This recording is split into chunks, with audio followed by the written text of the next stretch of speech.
Now, on a more serious note, I think IEBC should be disbanded. It's wasting taxpayers' money. In the last election, IEBC spent billions and billions and billions of Kenya shillings on technology. And on the election day, the technology failed. So we just burned billions and billions and billions of money, just like that. And they're still free walking outside there. Now there is this building bridges initiative process. Whether you support it or whether you oppose it, it is a legal requirement that anybody who wants to change the constitution of the Republic of Kenya can go outside there, collect 1 million signatures. Then after collecting 1 million signatures, then IEBC should verify that they've collected 1 million signatures. That's constitutionally. So the BBI process submitted signatures to the IEBC. And then IEBC refused to verify these names.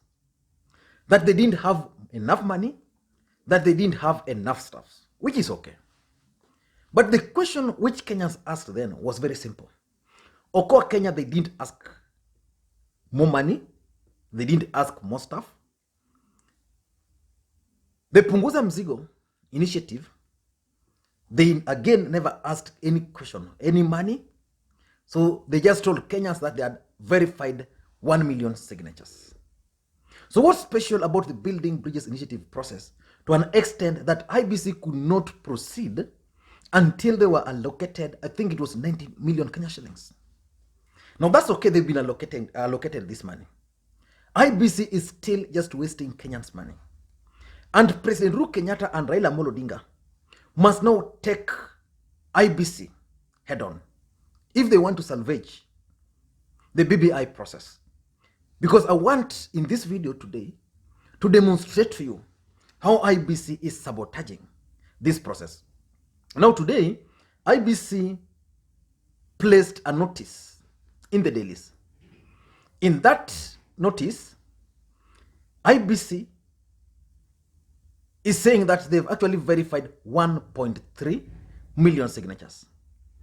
And then they were asking Kenyans to check if their names are in that document, but they didn't sign. Basically, if your name is there without your consent, then you write to them to object, which is okay.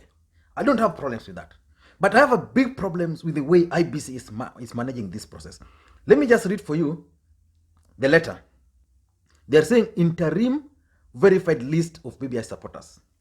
On Wednesday, 10th, 30th December 2020, the Commission launched the process of verifying supporting signatures of the Building Bridges Initiative, Constitution of Kenya Amendment Bill 2020. The data capture of the hard copy information commenced on Thursday, 31st December 2020, which is okay. I don't have a problem with that. They are saying, in the process of an interim report, the Commission undertook data cleaning exercise by removing incomplete records. So they're saying they undertook the removal of incomplete records, which is okay also. Missing signatures. So if your signature is not there, then that's removed, which is okay. ID numbers. So if your ID is missing, it's removed. And names. They're also removing duplicates and those not in the register of voters. Like, for example, if you are not a registered voter, then the booklet landed onto your desk, then you just decided to sign. Your name is removed, which makes sense to me. So he's saying, further, the Commission has uploaded a list of verified supporters in its website to enable them check and confirm their details. Anyone who has been captured as a supporter without their consent can report to the Commission by writing to the acting commission secretary or CEO indicating their objections. The duly signed objection letters containing name, ID numbers, and contact telephone numbers should either be scanned or emailed to that address or dropped are the IEBC offices, Anniversary Towers, 7th floor, University Way, latest by 5 p.m. on Monday. When is today? Today is Thursday. When is tomorrow? Tomorrow is Friday. Then you have a weekend, then Monday. So you have to submit this by Monday. The thing is, IEBC is giving you a list of 1.5 million signatures. They want you to go through those names. Then you identify your name. Then they are giving you 3 days to submit your objection. Of course, you can do it easily through a phone, record, sign, and send, which is okay. I don't have a problem with that. I have a problem with the two issues. Number one, they are saying, let me just proceed before I go that. They are saying the commission would like to clarify that the data capture and verification process is still going on as planned, and should any supporter miss their name in the interim list, then it is still at verification stage. A full list of verified supporters shall be published at the end of the exercise. So I have two main concerns. The people whose names are missing. You signed and your name is missing. And then those who did not sign, but their names are in the records. I have two issues there. Now let me begin by those IEBC is targeting. Those whose names are there, but didn't sign. So it means IEBC is giving opportunity to anybody who is opposed to the Building Bridges Initiative process to identify names of people from that website and then go to them, approach those people. Then after approaching those people, these guys can then go ahead and claim that they didn't sign.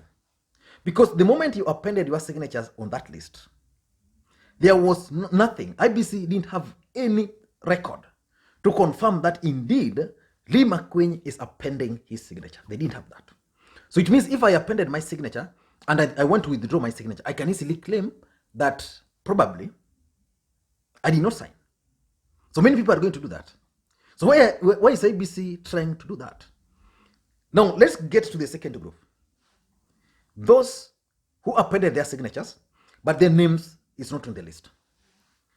Now that begs the question, why is IEBC in a hurry to publish an incomplete list? Why are they doing that? Because even if you were to verify your name today, let's say you didn't sign.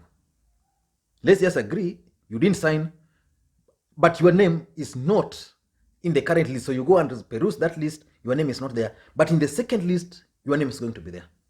What will you do? IEBC should stop monkey business and get serious. They're spending taxpayers' money on this process. So what IEBC should do, they should give Kenyans complete list.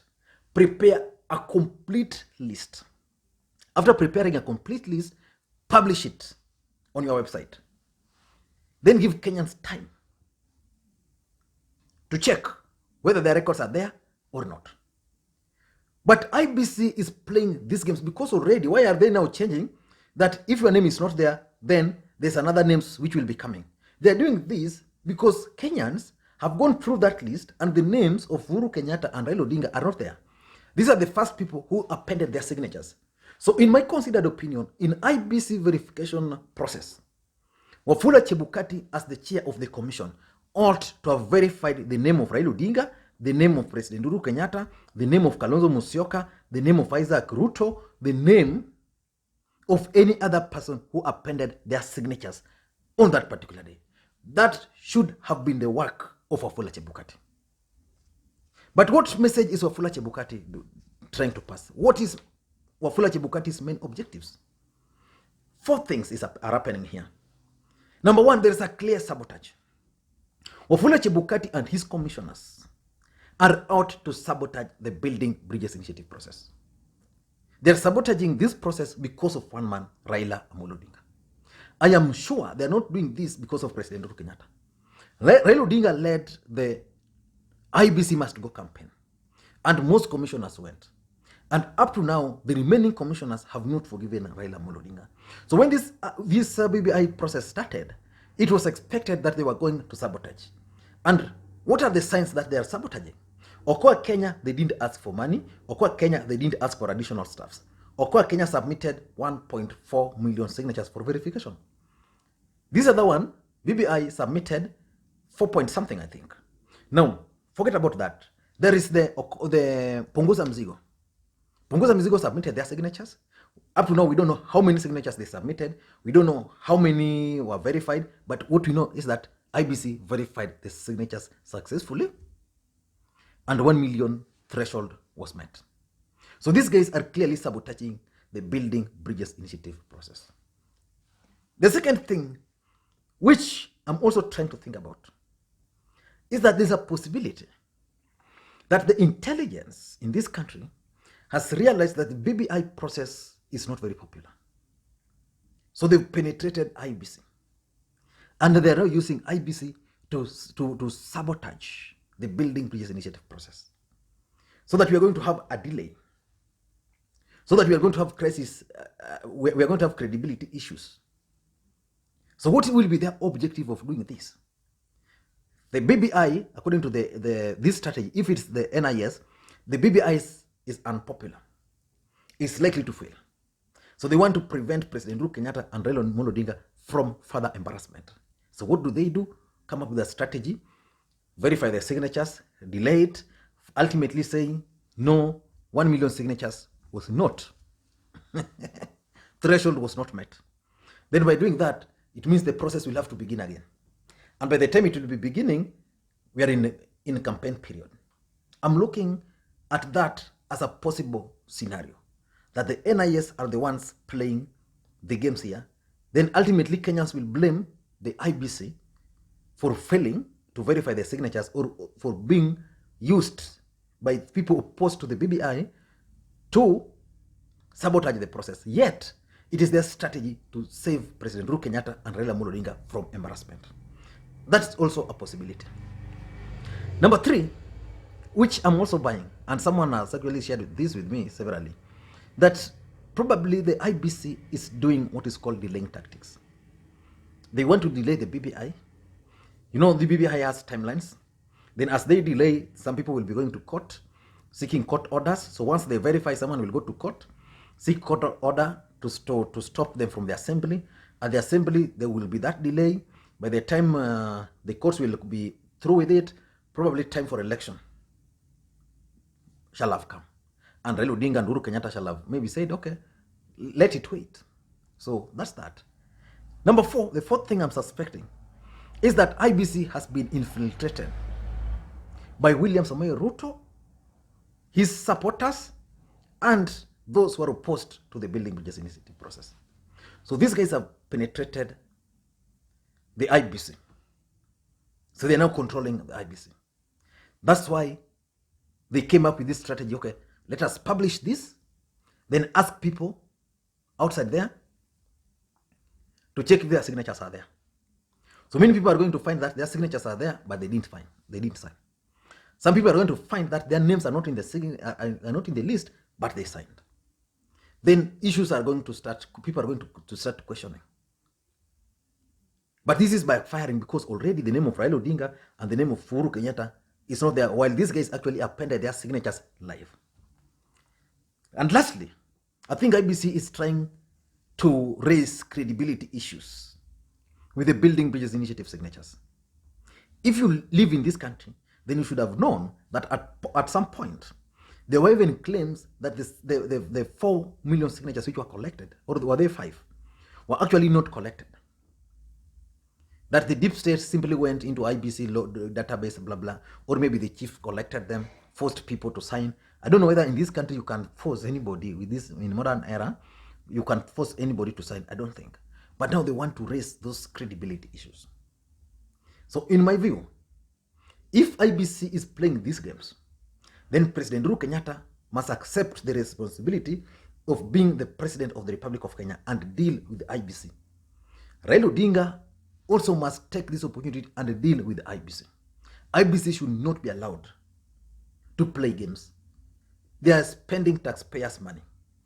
If Kenyans gave you 90 million to do a job, do the job.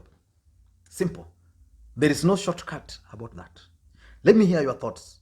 Why do you think Raila Odinga's name and Uhuru Kenyatta's name is missing from IEBC list? And why do you think IEBC is now coming out to claim that there are certain signatures which are yet to come? What really stopped IEBC from waiting for the entire list to come up? Then after that, they can now say, these are the signatures. So check if your name is not there, and check if, for example, your signature is there, but you didn't. Let me hear your thoughts on this. Thank you, guys. And tomorrow, I have a lot to do. There are those officials, Jubilee officials from Nakuru, who have summoned the deputy president to explain why he's misbehaving in Jubilee party. And again, another video I'm also going to do. Thank you, guys, and please may you have a good day.